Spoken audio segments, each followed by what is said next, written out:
Point suivant, Maslow et la pyramide des besoins. Maslow, c'est celui qui a classé les besoins humains en forme de pyramide. Bon, en gros, il pense qu'on a 5 niveaux de besoins. Physiologique, manger, boire, dormir, tout ce qu'il faut pour survivre, quoi.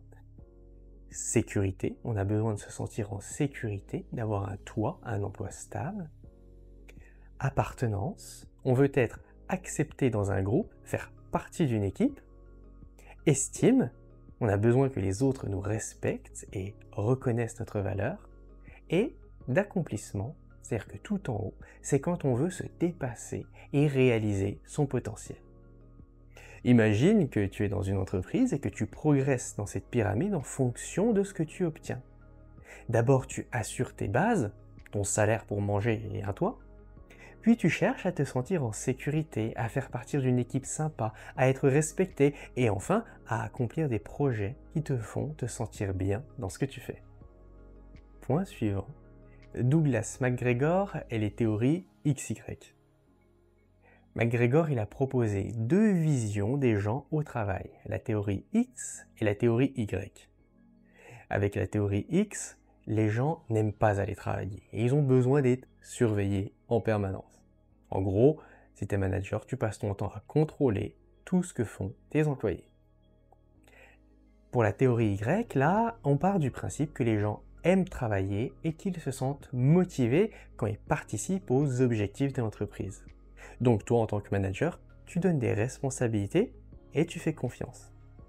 Imagine que tu es chef d'équipe, tu choisis soit de contrôler tes collègues pour qu'ils ne se relâchent pas, c'est la théorie X, soit de leur donner des responsabilités en espérant qu'ils travaillent sérieusement parce qu'ils se sentiront impliqués, c'est la théorie Y.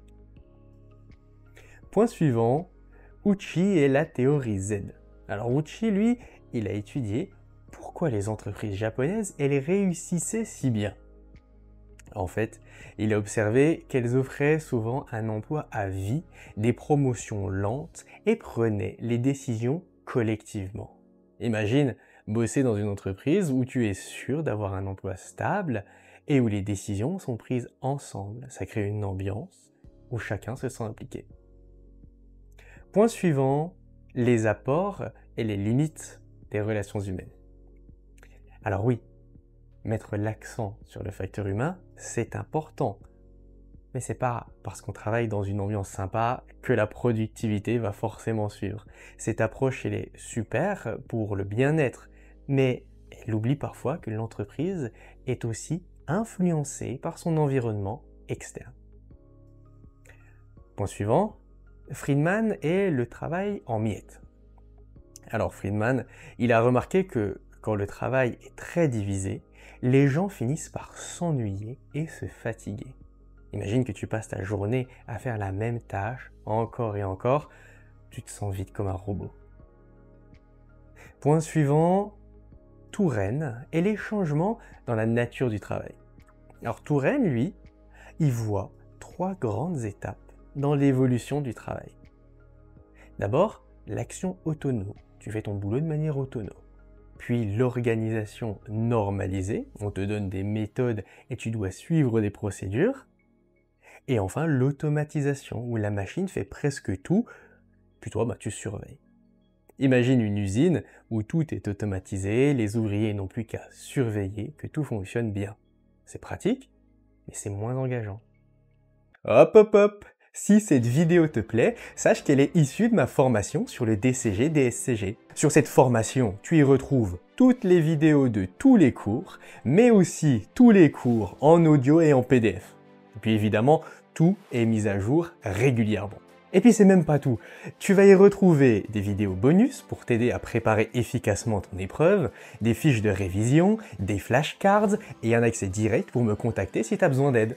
L'aide, ça peut être t'expliquer ou te réexpliquer un point du cours que t'as pas bien compris, aborder avec toi un sujet complémentaire qui n'est pas disponible en vidéo parce que tu veux approfondir un cas particulier par exemple, te guider dans ton planning de révision ou même analyser avec toi une correction d'exercice que tu n'arrives pas à comprendre. Alors si tu veux profiter de l'intégralité du cours et de tous les avantages qui vont avec, clique sur le premier lien en description et rejoins-moi. Allez, on retourne au cours maintenant. Et surtout, abonne-toi à la chaîne pour ne rater aucune vidéo. Point suivant, Sloan et la décentralisation. Sloan, il a proposé un modèle où chaque département d'une entreprise, elle fonctionne de manière assez autonome pour répondre aux besoins de ses clients. Imagine que dans ton entreprise, chaque équipe est comme une mini-entreprise avec ses propres responsabilités. Les avantages, c'est qu'on décentralise beaucoup, ce qui rend le travail plus intéressant. Mais attention, ça peut aussi rendre le boulot plus complexe et parfois plus prenant. Imagine-toi avec un job qui devient plus riche, mais aussi plus exigeant. C'est bien, mais il faut savoir jongler. Point suivant, Crozier et les jeux de pouvoir. Crozier, il analyse le pouvoir dans les organisations et il montre que tous les salariés cherchent à t'influencer, créant des zones d'incertitude. En clair, imagine-toi dans une boîte où chacun essaye de tirer son épingle du jeu, ça crée des dynamiques complexes. Point suivant, Renault et l'analyse des règles. Renault, lui, il souligne l'importance d'analyser la production des règles plutôt que leur respect. Imagine que tu es dans une entreprise où les règles évoluent constamment en fonction des besoins et des situations. Point suivant, Simon et la rationalité limitée. Simons, lui, il propose que la rationalité, elle est limitée par notre capacité à traiter l'information. On prend des décisions satisfaisantes plutôt que optimales. Imagine que tu dois prendre une décision rapide avec les infos que tu as, même si elles ne sont pas parfaites. Point suivant, Siert et March avec la coalition politique. Siert et March voient l'organisation comme une coalition de participants avec des demandes disparates, ou différentes cherchant des solutions satisfaisantes plutôt qu'optimales. En clair, imagine une réunion où chacun essaie de trouver un compromis qui satisfait tout le monde. L'organisation, elle est vue comme un système composé de sous-systèmes techniques et sociaux. Par exemple, imagine que ton entreprise, c'est comme un organisme vivant avec chaque partie qui influence l'autre. Point suivant, Emery est triste et l'approche socio-technique. Emery est triste, il souligne que l'organisation est déterminée par une conjoncture de systèmes sociaux, donc c'est des humains, et techniques. Bon, ça c'est des machines.